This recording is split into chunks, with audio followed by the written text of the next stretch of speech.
Hey guys, George here from Joe from Explore and Play.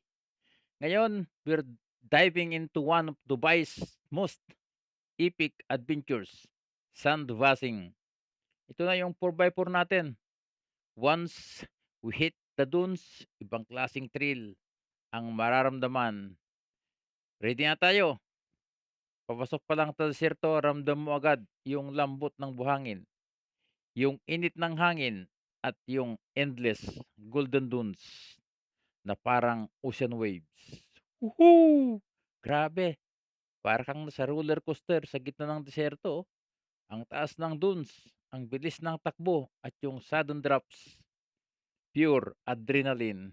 Guys, hindi mo alam kung sisigaw ka o tatawa. Pero siyempre, safe tayo. Expert desert drivers, controlled chaos, pero guaranteed. Siguradong masisiyahan ka. Tignan nyo 'to, yung sasakyan nag-i-slide sa buhangin na parang dance move at yung patterns ng dunes parang artwork ng nature.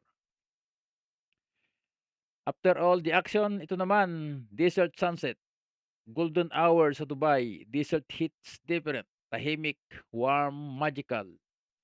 Kung gusto nyo ng extreme adventure, sandblasting sa Dubai is a must try. Like, share, and subscribe. Jupram Explore and Play.